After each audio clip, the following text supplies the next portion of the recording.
हे मातृभूमी तुझला मनवा ही येले, वक्तृत्व वाग विभवई तुझ अर्पियेले.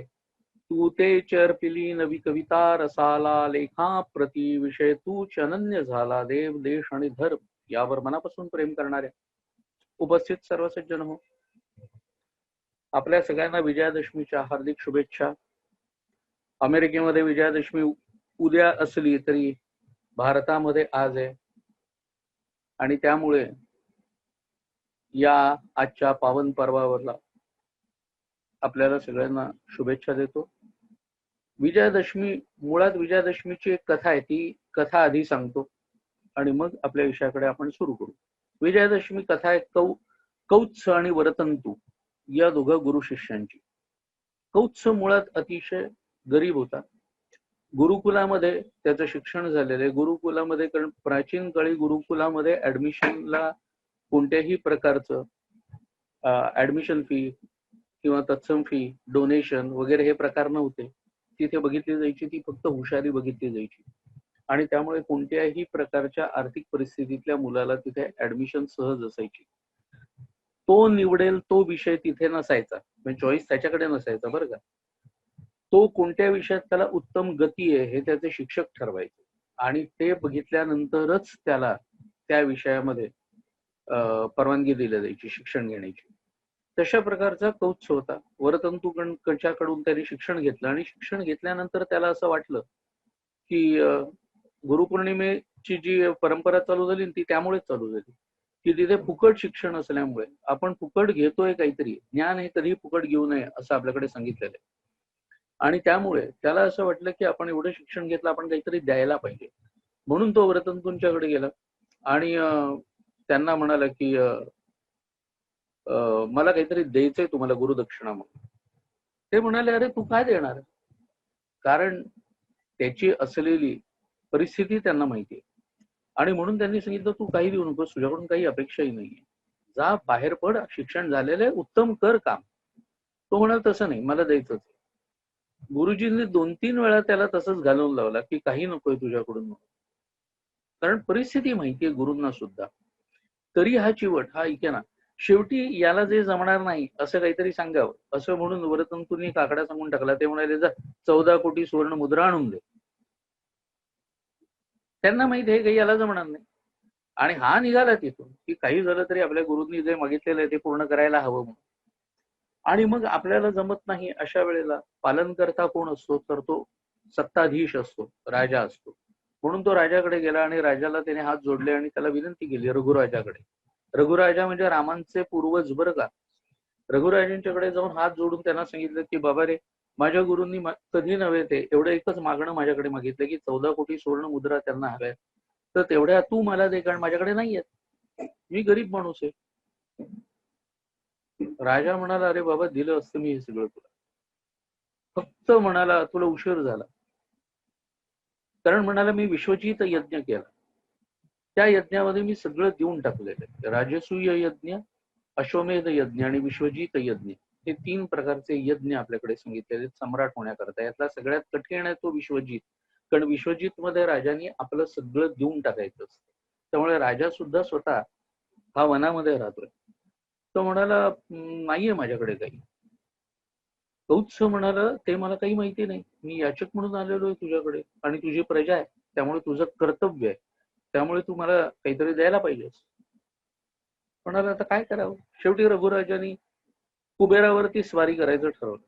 कुबेराला ही गोष्ट कळली की रघुराजा आपल्यावरती चाल करून येणार आहे, तेव्हा कुबेर स्वतःच आला तिथे आणि कुबेरांनी हात जोडले. म्हणाला काय पाहिजे तुला ते मला सांग. रघुराजा म्हणाला की अशा अशा सुवर्ण मुद्रा हव्यात, 14 कोटी सुवर्ण मुद्रा, बस एवढीच गोष्ट आहे ना. म्हणाला कुबेर हा तर कुबेर आहे. बरं म्हणाला मी देतो. आणि मग त्यांनी ज्या झाडावरती त्याचा पाऊस पडला ते आपट्याचं झाड, म्हणून आपटं आपण सोन्याच्या रूपामध्ये देत असतो लोकांना. तेव्हा त्या आपट्याच्या झाडावर त्यांनी तेवढा पाऊस पडला सुवर्ण मुद्रांचा. रघुराजांनी कौत्साला सांगितलं सगळं घेऊन टाक म्हणून. कौत्साने मोजून 14 कोटी त्याला जेवढ्या हव्या होत्या तेवढ्याच घेतल्या, एकही जास्त नाही एकही कमी नाही, आणि म्हणाला माझं काम झालं. राजा म्हणाला अरे उरलेल्या धनाचं करायचं काय,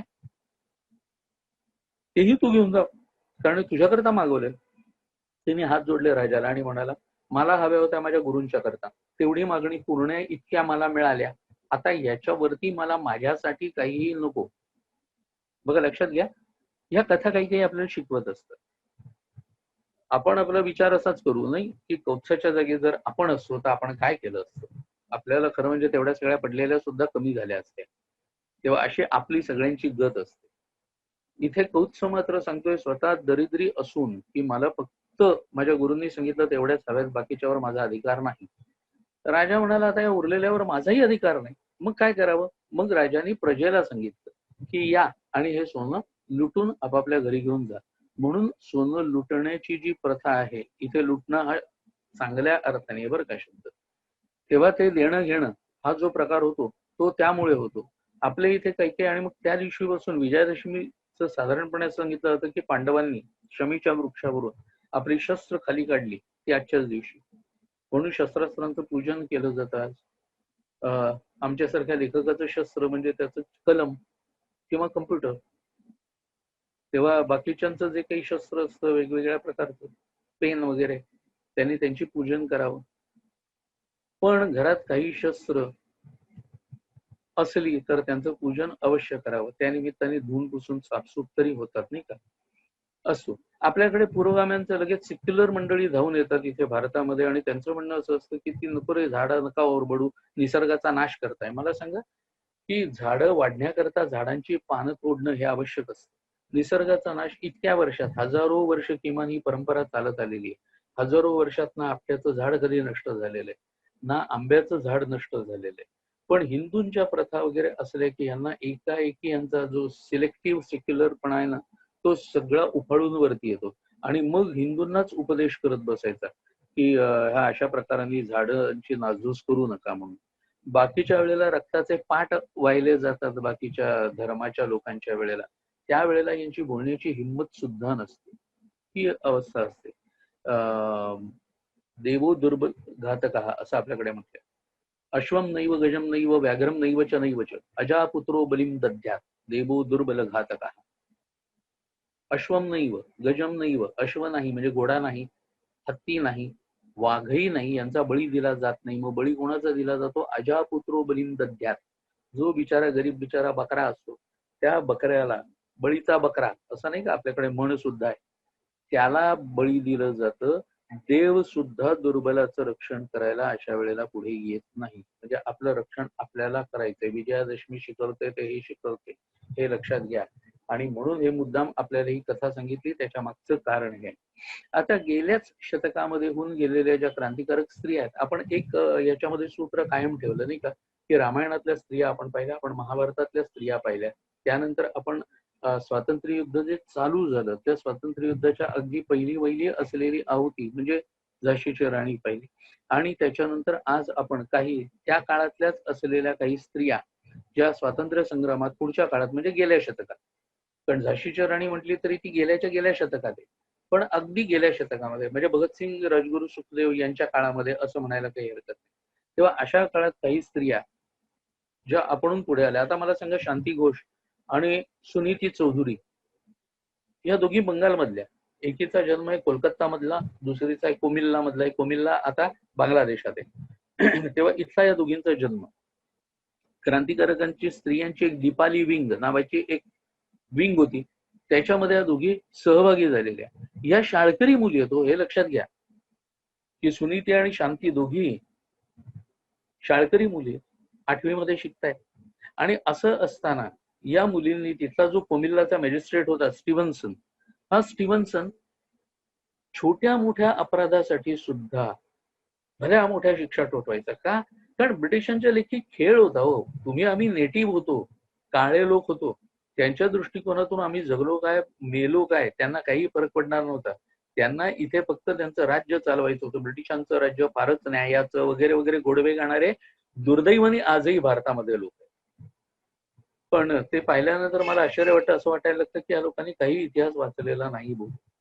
तेव्हा लहान सहान गोष्टींच्या मध्ये कशाही प्रकाराने मोठ्या शिक्षा ठोठवायच्या, हे याचं काम होतं स्टीव्हन्सनचं.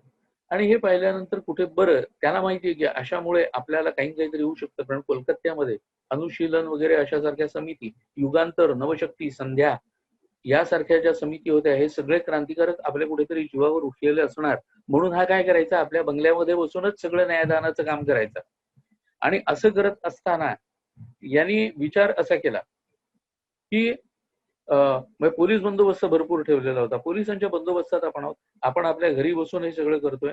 कडक सुरक्षा यंत्रणा आपल्याकडे आहे. त्यामुळे न्यायदानाचं काम आपल्या बंगल्यातून आपल्याला आरामात करता येईल. आणि म्हणून वाटेल ती सजा ठोठवली तरी सुद्धा चालतंय.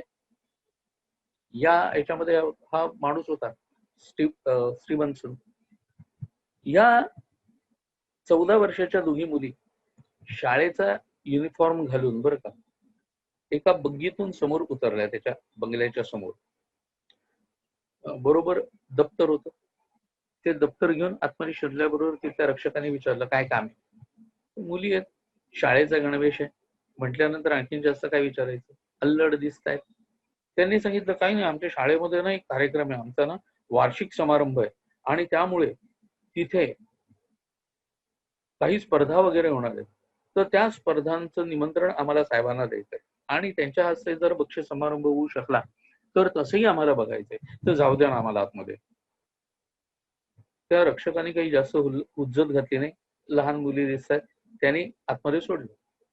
या दोघी साहेबाकडे आल्या आणि त्याच्या पुढे एक कागद केला निमंत्रणाचा. तो स्टीव्हन्सन तो कागद वाचायला सुरुवात केल्याबरोबर या दोघींनी आपलं दप्तर पुढ्यात घेतलं आणि दप्तरातून पिस्तूल काढलं आणि धाड धाड करत त्याच्यावरती गोळ्या झाडल्या. तो दिवस होता 14 डिसेंबर 1931. स्टीव्हन्सन तिथल्या तिथे मेला. या दोन्ही मुलींना अटक करण्यात आली, 14 वर्षाच्या. त्यामुळे यांचं वय खूप लहान आणि या कारणाकरता त्यांना जन्मठेपेची शिक्षा देण्यात आली. आणि जन्मठेपेमधून पुढे अर्थात यांना जन्मठेपेची शिक्षा झाली, ती सुद्धा फेब्रुवारी 1932 ला. आणि त्याच्यानंतर पुढच्या काळात त्या कधीतरी सुटल्या. पण हे करणाऱ्या या मुली यांचं वय काय आहे बघा, म्हणजे आपल्याला कळेल. आणि म्हणून ज्या वेळेला कोणी म्हणतं ना की 15 ऑगस्ट 1947 ला भारताला स्वातंत्र्य मिळालं, त्यावेळेला खरंच राग चीड असं येण्यापेक्षा ना आता कीव यायला लागली. कारण स्वातंत्र्य मिळालं, मिळते कोणती गोष्ट आपण कधी विचार केलाय का? मिळते कोणती गोष्ट? दोन गोष्टी मिळतात.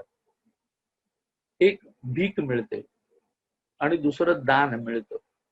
स्वातंत्र्य म्हणजे भीक होती का दान होतं मिळायला? मग भारताने स्वातंत्र्य मिळालं काय? भारताला स्वातंत्र्य मिळालं यांचा अर्थ काय? या वाक्याचा अर्थ काय होतो? त्यामुळे आजच्या पिढीला आपल्याला इझिली स्वातंत्र्य मिळालं असं वाटतं. उचललेस तू मीठ मुठभर साम्राज्याचा खचला पाया, easy way to get freedom. इतकं सहज झालंय का? जागोजागी लहान मुलांच्या पासून मोठ्या माणसांच्या पर्यंत अनेक जणांनी आपले प्राण दिलेले. बरं त्यांना माहिती होतं की नव्हतं की एखाद दुसऱ्या माणसाला मारून स्वराज्य मिळत नसतं, हे त्यांनाही माहिती होतं की. पण वनी तो चेतवावा, चेतविताची चेतितो.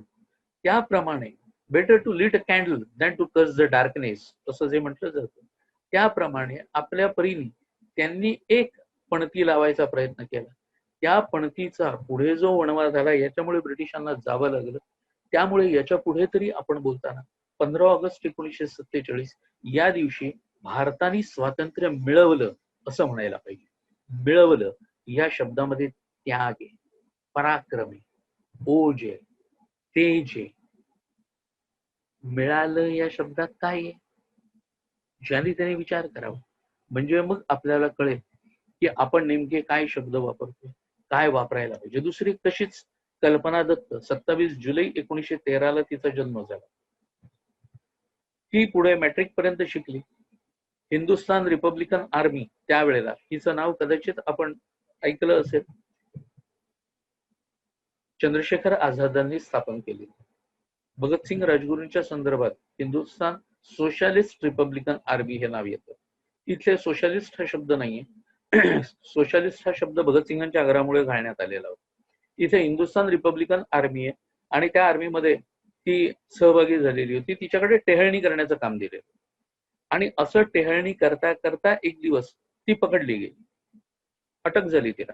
अटक झाल्यानंतर तुरुंगात असताना सुद्धा तिथे बसून तिने काही काही क्रांतिकार्य गुप्तपणे करायला सुरुवात केली. काही काळाने तिची सुटका झाली. सुटका झाल्यानं जामीन मिळाल्यामुळे सुटका झाली. तरी बाहेर पडल्याबरोबर पुन्हा क्रांतिकार्य चालू, पुन्हा अटक झाली आणि मग तिची सुटका झाल्यानंतर तुरुंगामध्ये असताना, अर्थात अटक झालेली असताना प्रचंड हाल सुद्धा तिचे झालेले. हे सगळे हाल होऊन सुद्धा तुरुंगात बसून या मुलीने काय करावं, तर तुरुंगातून बोगदा खणता येतोय का त्याच्याकरताची काही लोक बोगद्याचं काम करायचे आणि ही सुरुंगाची दारू तयार करण्याचं काम हे तिथे बसून काही काही जणांच्याकडून काही काही साहित्य मागवून ते ती करायची, ज्या योगे आपले लोक पुढे सुटून जावेत म्हणून. पण मग तिला मास्टरदांच्या बरोबर अटक झाली. मास्टरदा म्हणजे सूर्यसेन. आपण जर कधी काळी याचा उठाव पाहिलेला असेल, ऐकला असेल, वाचला असेल, चितगावचा उठाव, त्याच्यावरून एक हिंदी पिक्चर पण आला होता, खेले हम जी जान से म्हणून. पाहिला नसेल तर अवश्य पहा युट्यूब वरती वगैरे. खेले हम जी जान से, चितगावच्या उठावावरती.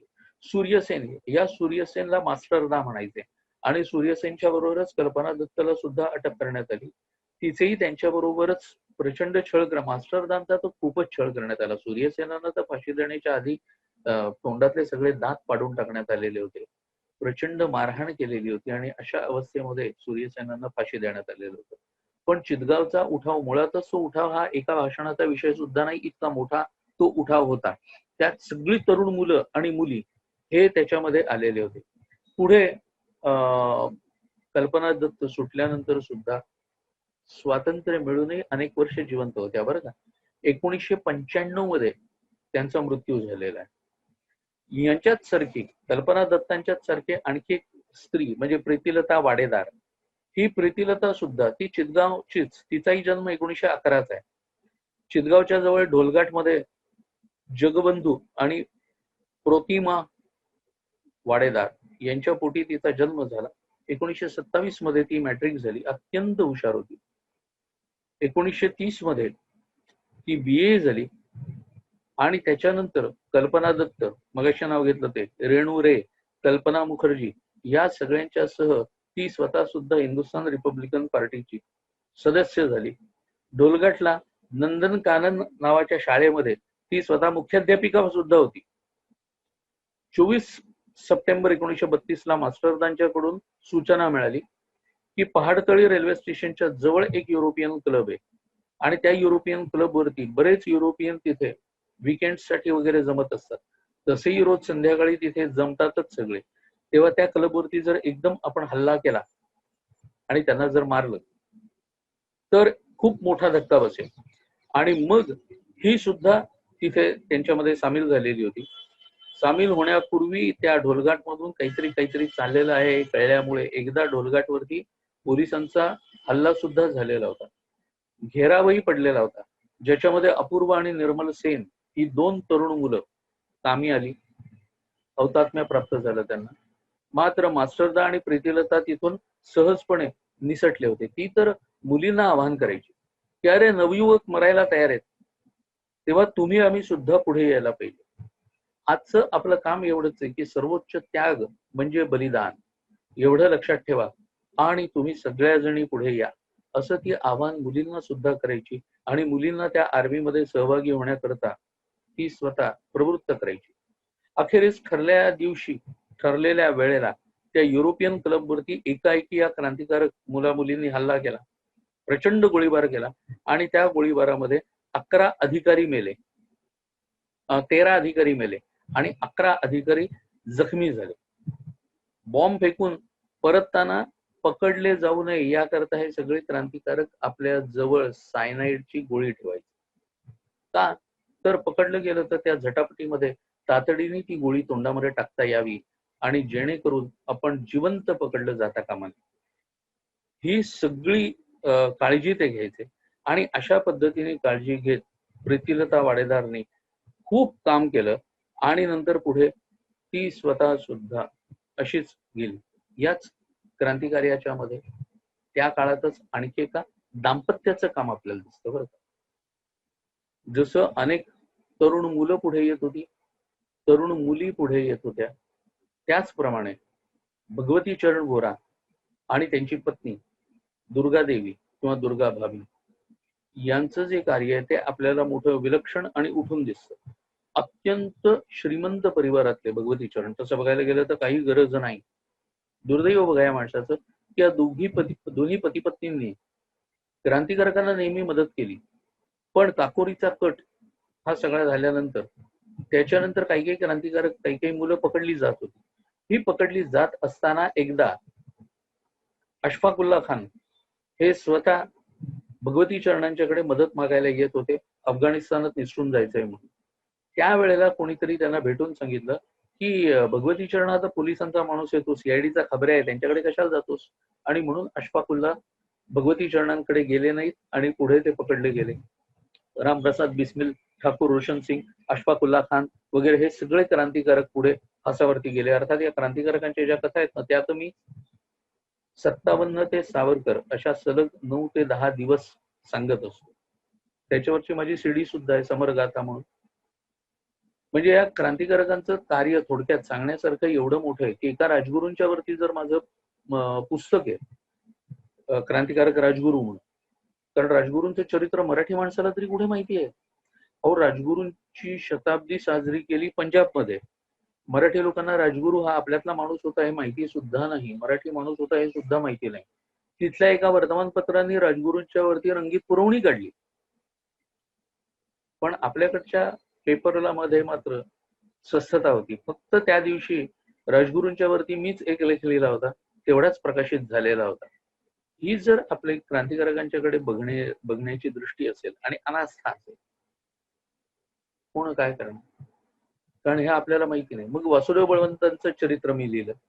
चापेकर बंधूंचं चरित्र विशेष लोकांना माहिती नाही म्हणून चापेकर बंधूंचं चरित्र वर्तमानपत्रात लिहित होतो. पुढे त्याचंही पुस्तक आलं. हे राजगुरू तर मी सतत 40 दिवस रोज वर्तमानपत्रात लेखन करत होतो आणि मग त्याचं पुस्तक आलं.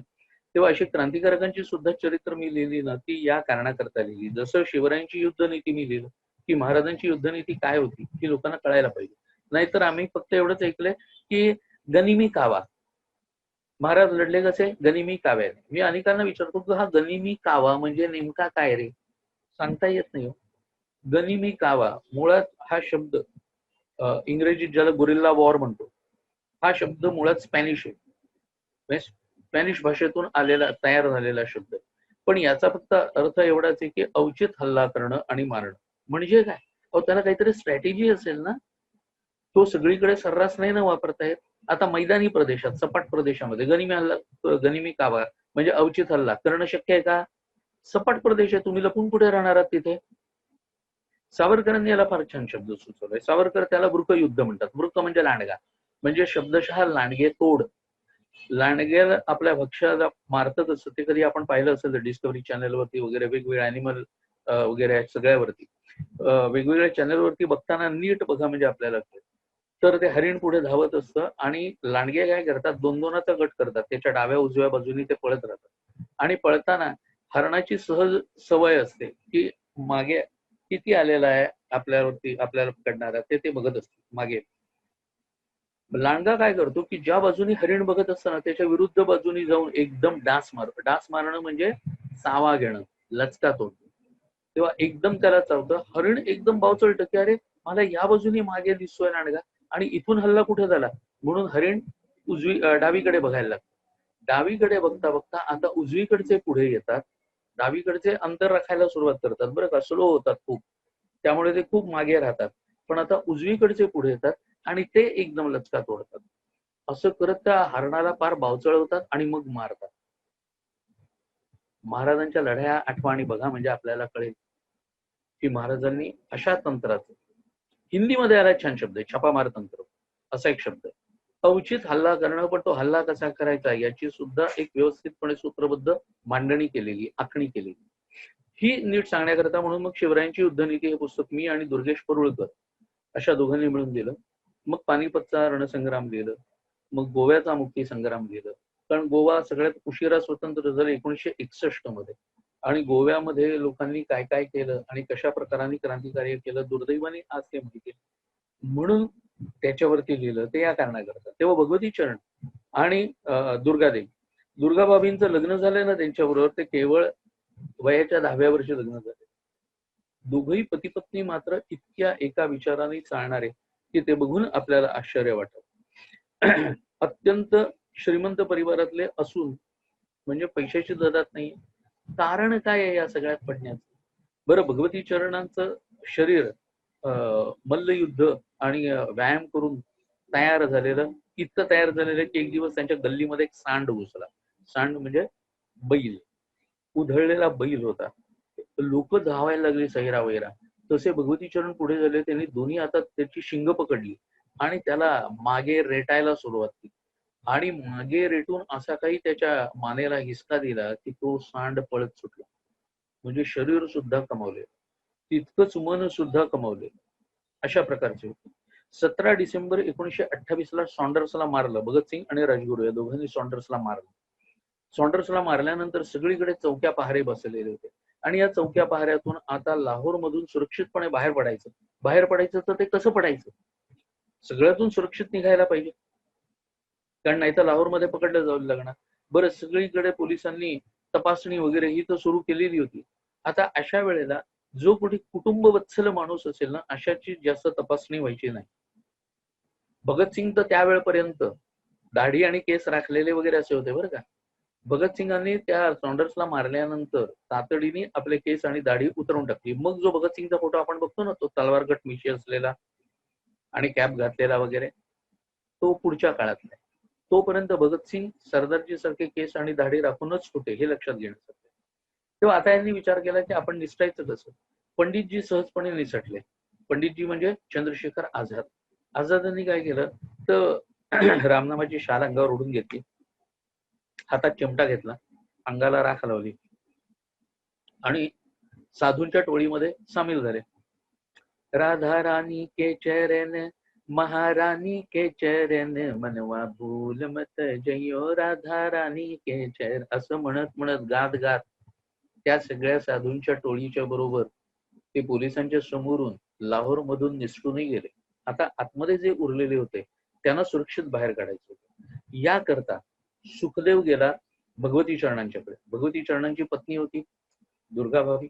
दुर्गाभावींना जाऊन भेटला आणि त्यांना सांगितलं की भगतला आणि रामगुरू, राजगुरूंचं टोपण नाव, क्रांतिकार्यामध्ये अनेक टोपण नावं घ्यायला लागायची. त्यातलं एक टोपण नाव एम फॉर होतं त्यांचं. एम फॉर मराठा हेही होतं. तेव्हा म्हणाला या दोघांना बाहेर काढायचं. त्या म्हणाले ठीक आहे, हरकत नाही. घरात लहान मुलगा आहे सचिंद्र, तो जेमतेमच 1-2 वर्षाचा वगैरे असेल, 2-2.5 वर्षाचा तो मुलगा आहे. पण त्यावेळेला भगवती चरण घरात नाहीयेत, हे लक्षात घ्या. अशा वेळेला ही स्त्री सांगते की ठीक आहे, काही हरकत नाही, फक्त म्हणाली आमच्या इथे सुद्धा घरावरती सीआयडीचा पहारा असतो, अशी मला शंका आहे. तेव्हा त्यांना यायचं झालं तर रात्री उशिरा यायला. आणि त्याप्रमाणे रात्री उशिरा हे आले की तर चटकन भगतसिंगला ओळखलं नाही, कारण भगतसिंगांच्या मगाशी सांगितलं होतं स्वरूपात फरक पडलेला. त्यामुळे भगतसिंगांना ओळखलं नाही. राजगुरूंना कधी पाहिलेलंच नव्हतं, म्हणून तिने विचारलं की हा कोण आहे बरोबर. तेव्हा त्यांनी सांगितलं आणि मग ते म्हणाले की बाकी काही नाही, उद्या सकाळी आपण कलकत्ता मेलनी निघायचं. बरोबर जाताना श्रीमंत सुखवस्तू माणूस जातोय, त्याच्याबरोबर त्याची पत्नी आहे आणि लहान मुल आहे म्हटल्यानंतर तर कोणाला शंका येण्याचं काही कारण नाही, कोणी हटकणार नाही. तेव्हा असं आपल्याला करायचंय की ठीक आहे म्हणाली, काही हरकत नाही, आपण तसं करूया. आणि मग आणि राजगुरूंच्याकडे रोल कुठचा आला, नोकराचा. श्रीमंत व्यापारी आहे ना, तेव्हा त्याचं बॅग होल्डॉल वगैरे सगळं उचलणं हा सगळा रोल त्यांच्याकडे. आणि तसे हे सकाळी कोलकाता मेल मध्ये बसले आणि तिथून निघून सुद्धा गेले. अशा रीतीने यशस्वीपणे भगतसिंग आणि राजगुरू तिथून बाहेर पडले. याच्यात सगळ्यात मोठा हात भगवती चरणांच्या पत्नीचा आहे, दुर्गाबाबींचा आहे. आता आपल्याला असं वाटतं की त्यात विशेष काय आहे? फार विशेष आहे. काळ लक्षात घ्या म्हणजे आपल्याला कळेल. 1931 त्या काळात भगवती चरण स्वतः घरी नाहीयेत, ते कोलकात्याला गेलेत काही कामानिमित्त म्हणून. बाई एकटीच आहे. अशा वेळेला परपुरुषाच्या बरोबर त्याची बायको बनून निघणं हे त्या काळातलं धाडस नाही. आणि तीही आपल्या नवऱ्याला न सांगता. कळवणार कुठून होती? पुढे गाडी ज्या वेळेला पुढे गेली त्यावेळेला वाटेत राजगुरू उतरले. तिथूनच तिने आपल्या नवऱ्याला तार केली की भावाबरोबर येते म्हणून. भगवती चरणांनी तार पाहिली आणि त्यांना आश्चर्य वाटतं. म्हणाले, विचार केला आजपर्यंत हिला भाऊ भाऊ नव्हता, आता अचानक कुठून पैदा झाला, कोण आहे भाऊ हिचा, असं त्यांना क्षणभर वाटलं. आणि मग पुढे जेव्हा त्यांना कळलं ना, तेव्हा त्यांनी पाठीवर तिच्या थाप मारली आणि म्हणाले, तुझ्यासारखी बायको असल्याचा मला अभिमान वाटतो. म्हणजे रागवता नाहीये. मला का सांगितलं नव्हतं, मला न कळत असं करण्याचं कारण काय होतं, किमान कानावर आधी काही केलेलं नाही भगवती चरणाने. आणि या उलट तिला शाबासकीची थाप दिली, हे किती महत्वाचं. त्यानंतर लॉर्ड आयर्विनच्या गाडीखाली बॉम्ब उडवायचा एक प्रयत्न केलेला होता, त्यातही भगवती चरण होते. पण या काळानंतर पुढे भगतसिंग, राजगुरू वगैरे सगळे पकडले गेले. अख्खा लाहोरचा कट उघड केला आला आणि हे पकडले गेलेले असताना यांना सोडवायचा प्रयत्न चालू होता. आणि हा सोडवायचा प्रयत्न चालू असताना अर्थात हे ज्या वेळेला पकडले गेलेले होते ना, तेव्हा गांधींनी त्यांच्या यंग इंडियामध्ये एक लेख लिहिला. त्या लेखाचं शीर्षक होतं the cult of bomb, bomb उडवणाऱ्यांचा पंथ. त्याला खणखणीत उत्तर भगवती चरणांनी लिहून पाठवलं आणि नंतर तेही प्रसिद्ध झालं बरं का, तेही प्रसिद्ध केलं होतं त्यांनी. त्याचं शीर्षक होतं फिलॉसॉफी ऑफ द बॉम्ब, बॉम्बचं तत्वज्ञान. आणि मग आता भगतसिंगांना सोडवायचंय म्हटल्यानंतर हे सगळेजण गुप्त रीतीने ज्या ठिकाणी राहत होते, त्यांच्याबरोबर चंद्रशेखर आझाद होते. आझाद पकडले गेले नाहीत, कधीच नाही. त्यांनी मृत्यू पत्करला पण ते पकडले गेले. तेव्हा आता एका ठिकाणी भगवती चरण, दुर्गाबाबी, यशपाल वगैरे बरीच क्रांतिकारक मंडळी, वैशंपायन, ही सगळी मंडळी एका ठिकाणी राहत होती. आणि हे राहत असताना त्या ठिकाणी आता यांच्याकडे उरलेले होते फक्त 3 बॉम्ब. या 3 बॉम्ब्सपैकी एका बॉम्बचं काय म्हणतात त्याला, परीक्षा, बॉम्बची परीक्षा घ्यायची. तेव्हा विचार केला की त्या 3 खोलांपैकी खोलामध्ये तो बॉम्बची सगळी दारू वगैरे भरलेलं, त्याला वरच्या बाजूने रोगण वगैरे करून त्याचं तोंड बंद केलेलं आणि त्याला ठेवलेली एक पिन उपसायची आणि बॉम्ब टाकायचा. तेव्हा असे 3 बॉम्ब उरलेले होते. ज्या वेळेला त्यांचं परीक्षण करायला गेले तेव्हा लक्षात आलं की एका बॉम्बची पिन सैल आहे. भगवती चरण म्हणाले, मग आपण नाहीतरी आपल्याला फुकटच घालवायचा आहे, वाया घालवायचा आहे, मग हा जो सैल झालेला आहे ना, तोच बॉम्ब आपण उचलावा आणि घेऊन जावा. आणि म्हणून रावी नदीच्या काठी सुखदेवराज आणि वैशंपायन यांच्या बरोबर भगवती चरण गेले. जंगल होतं रावी नदीच्या काठावर आणि तिथे गेले. त्यांनी दोघांनाही सुरक्षित अंतरावर जायला सांगितलं. पिन काढली आणि फेकायला हात उचलला, मात्र हातातच बॉम्ब फुटला. भगवती चरण तिथेच पडले. पोटाचा सगळा भाग त्यांचा फाटलेला होता, तिथेच पडले. त्याही अवस्थेत या दोघांना त्यांनी सांगितलं की तुम्ही इथून आता लगेच निघा.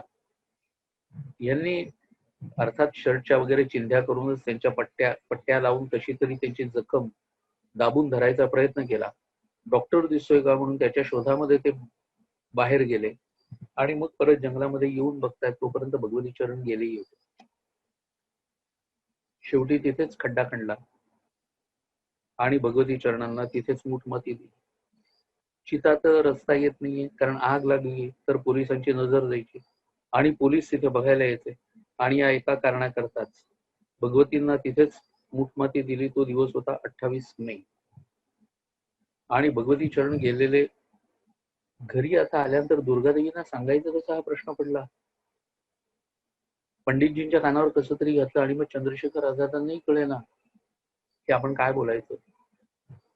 दुर्गादेवींच्या समोर गेले, हात जोडले आणि म्हणाले, बाई ग, तू आमची सगळ्यांची माता आहेस, बहीण आहेस, सगळं आहेस. प्रसंग मोठा दुर्धर. आप म्हणाली, झालं काय ते तर सांग.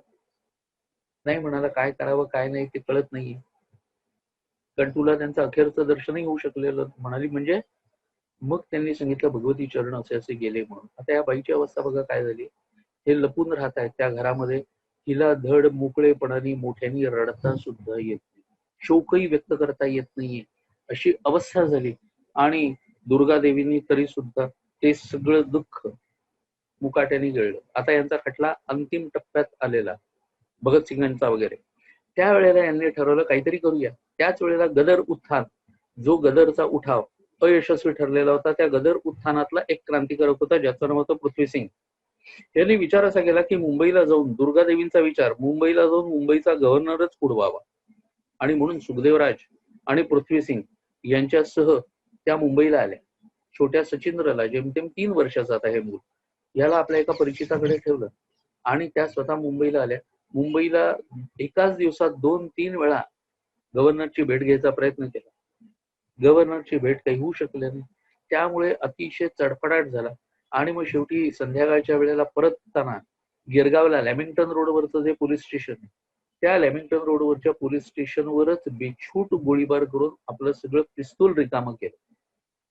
याच्यामध्ये अनेक गोरे त्या पोलीस स्टेशनमध्ये जखमी झाले. आणि मग त्या तिथून परत आल्या. अर्थात त्यांना परत येण्याच्या वेळेला बाबाराव सावरकरांनी मदत केलेली होती. बाबारावांची आणि त्यांची भेट झालेली. आणि मग दुर्गादेवी तिथून परत आल्या.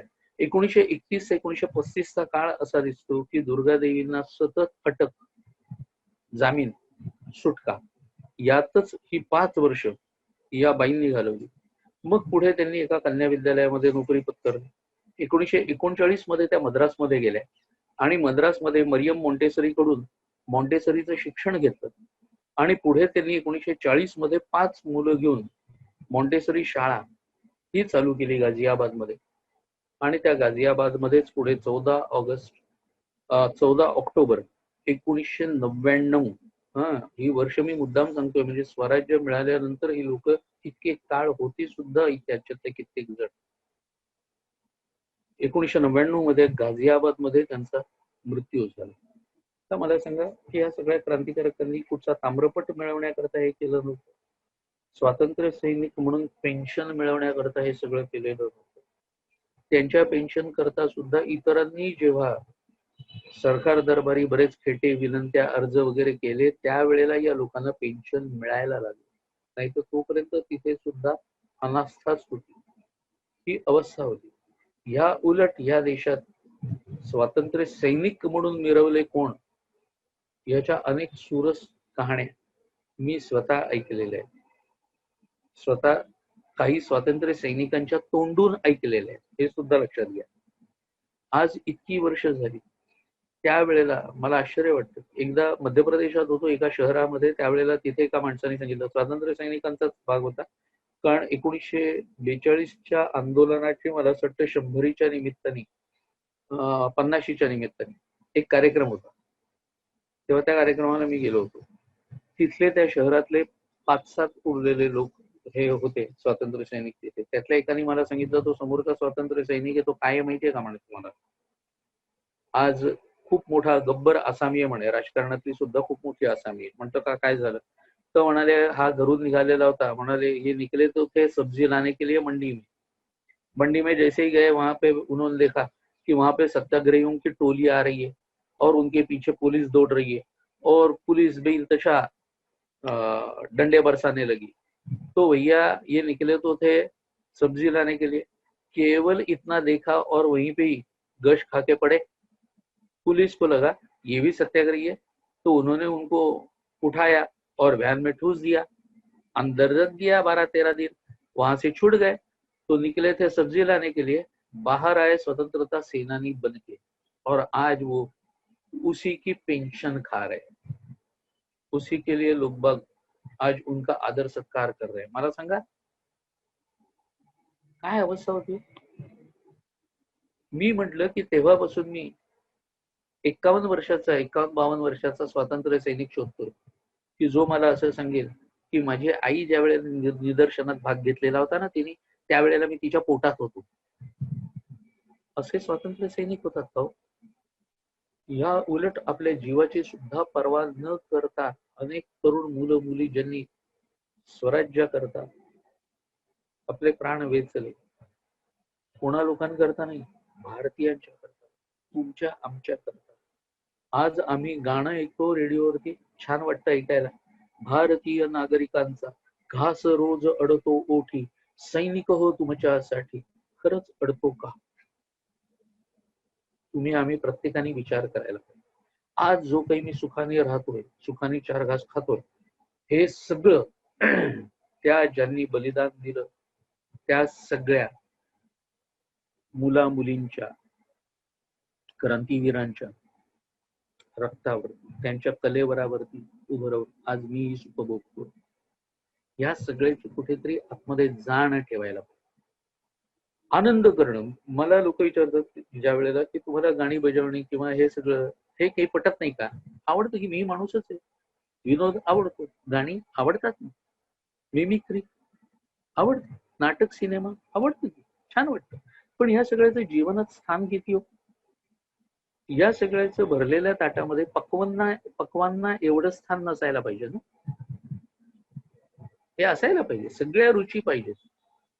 पण ज्या वेळेला असेच कार्यक्रम जास्त जास्त सध्याच्या काळात तर होताना बघतो, आपल्याला एक गंमत सांगतो अमेरिकेतल्या लोकांना मुद्दा, की 1978-79 यापासून ते साधारणपणे 1986 या काळापर्यंत दरवर्षी माझे वडील 4 महिने तिथे असेल. 4 महिने साधारणपणे 550 प्रवचन व्याख्यानं त्यांची झाली अमेरिकेमध्ये, वेगवेगळ्या वेळेला वेगवेगळ्या ठिकाणी.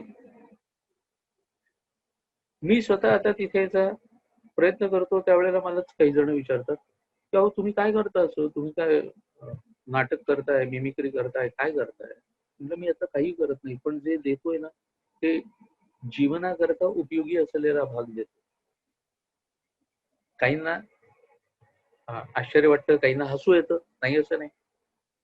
पण माझं म्हणणं, हा सगळा आपला ठेवा जर आपण पुढच्या पिढ्यांच्या पर्यंत पोहोचवला नाही, उपयोग काय? जर मला माहिती नसेल, उपयोग काय? आणि म्हणून बरं, माझं नेमकं दुर्दैव असं झालं की ज्या वेळेला मला शिकागोचं आमंत्रण आलं होतं त्यावेळेला तुमच्याकडे 9/11 झालं अमेरिकेमध्ये.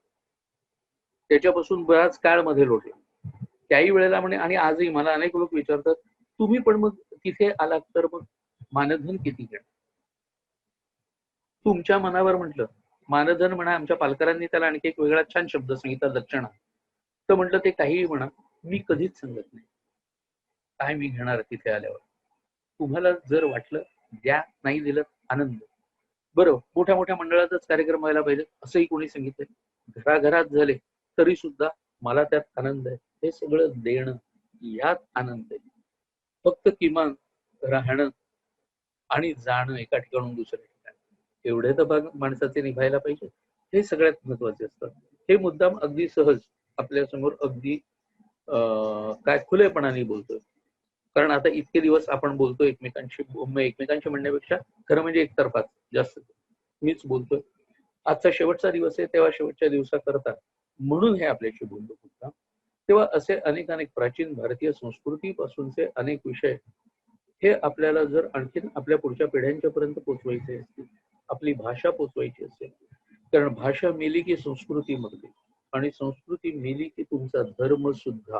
म्हणजे आत्ताच मी एका दिवाळी अंकामध्ये लिहिलंय, तो आता प्रकाशित होईल, की भाषांतराने धर्मांतर आणि धर्मांतराने राष्ट्रांतर. तेव्हा हे कसं होत जातं याचा जर विचार आपण केला नाही तर मग खूप कठीण होईल. आणि एवढ्या एका कारणाकरता आपण तिथे राहणारे लोक विदेशात राहून सुद्धा आपली संस्कृती अशा रीतीने टिकवताय, जपताय. आनंद आहे मला त्याचा. अधिकाधिक लोकांच्या पर्यंत हे सगळं पोचवावं. तर पालकरांनी हा जो सगळा घाट आता घातला, तो याच कारणाकरता घातला, तो अधिकाधिक लोकांच्या पर्यंत पोहोचेल. मी काय करू शकतो असा विचार करण्यापेक्षा मीच काहीतरी करू शकतो असा विचार जर केला तर अधिकच अधिकम एवढंच आपल्याला सांगतो. विजयादशमी त्या निमित्ताने, म्हणजे तुमच्याकडे उद्या आहे, भारतामध्ये आज, तेव्हा त्या निमित्ताने आपण असा संकल्प तर करू शकतो की मी अधिकाधिक लोकांच्या पर्यंत हे पोहोचवू शकतो. अधिकाधिक ठिकाणी मला कसे कार्यक्रम करता येतील ते मी बघू शकतो. अधिकाधिक राज्यांमध्ये अमेरिकेत आता डिसेंबर पर्यंत तुमच्याकडे सगळी रणधुमाळी आहे ती मला माहिती आहे. निवडणुकीची रणधुमाळी कशा पद्धतीने चालू आहे तीही माहिती आहे. आणि नेमकं काय निवडायचं हा अमेरिकन माणसांच्या पुढे असलेला आताचा पेच आहे हेही मला माहिती आहे. पण एवढं सगळं असून त्याच्यानंतर पुढच्या वर्षी त्याच्या पुढच्या वर्षी असं आपल्याला काही करता येऊ शकतं. वेगवेगळ्या स्टेट मधल्या आपल्या असलेल्या मित्रमंडळींना सांगता येतं, मित्रमैत्रिणींना सांगता येतं आणि असं काहीतरी आपण करायचं असं ठरवलं तर करता येऊ शकतं. इतकंच सहज आपल्या समोर मांडतो आणि बघा, विचार करा, हे अधिक लोकांच्या पर्यंत पोहोचवा, कारण पालकर या सगळ्याचं रेकॉर्डिंग नंतर उपलब्ध करून देणार आहे. मी स्वतः सुद्धा याच्यावरती आहे, फेसबुक वरती आहे, ट्विटर वरती आहे. तिथे मलाही जॉईन झालात आपण, आनंद आहे. फॉलो करा, रिक्वेस्ट पाठवा, काही हरकत नाही. म्हणजे अधिकाधिक ठिकाणचे कार्यक्रम घडतील, अधिकाधिक ठिकाणचे माझे व्हिडिओ सुद्धा तिथे आपल्याला बघायला मिळतील. युट्यूब वरती माझ्या नावाने सर्च दिलात तरी सुद्धा अनेक म्हणजे माझं अख्खं भागवत सुद्धा युट्यूब वरती. तेव्हा ते तेवढा सर्च दिला तर माझ्या नावानेच माझं हँडल आहे युट्यूबचं सुद्धा. तेव्हा तसं आपण केलं तरी चालेल. अनेक विषय ऐकायला मिळतील. तुर्तास पालकरांसकट आपल्या सगळ्यांना धन्यवाद देतो. आपण सगळे छानपैकी याच्यामध्ये सहभागी झालात याचा एक आनंद आणि पुनश्च एकदा सगळ्यांना शुभेच्छा देतो आणि माझ्या वाणीला विराम देतो. वंदे मातरम. नमस्कार.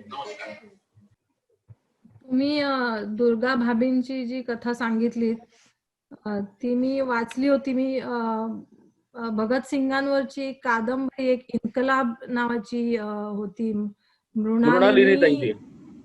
हा, ती वाचली होती. म्हणजे ती तसं मी खूप यंग असताना तेव्हा वाचली होती, पण म्हणजे ती इतकी घर करून राहिली माझ्या मनात ती गोष्ट. तुम्ही आता सगळं सांगितलं तेव्हा ते सगळं आठवलं मला. आणि स्पेशली भगवती चरण वोरांचं, ती तुम्ही जी कथा सांगितली की त्या भगतसिंगाची पत्नी बनून म्हणजे त्या रेल्वेमधनं गेल्या, ते सगळं म्हणजे मला तुम्ही जेव्हा म्हणलात ना की हे जोडपं स्वातंत्र्याचे, तेव्हा माझ्या डोळ्यासमोर न कळत त्या दोघांचंच नाव आलं की हे बहुतेक ह्यांचं असेल म्हणून. इतकं ते असं डोक्यात बसलं होतं तेव्हापासून. ते खरं खूप टचिंग हे आहे ती. म्हणजे त्यांचे भगवती चरण वोरा ज्या पद्धतीने गेले आणि त्यांना दुःख सुद्धा व्यक्त करायला त्यांना संधीच नाही मिळाली काही. खूपच म्हणजे त्याच्यावरनं त्या स्त्रीची ताकद, मानसिक ताकद त्यांची काय असेल ते कळून येतं सगळं. आणि तुम्ही ते सगळं सांगितलं, लहान मुलींची कथा, शाळकरी कथा, म्हणजे काय ध्येयाने किती जणांना झपाटलं असेल.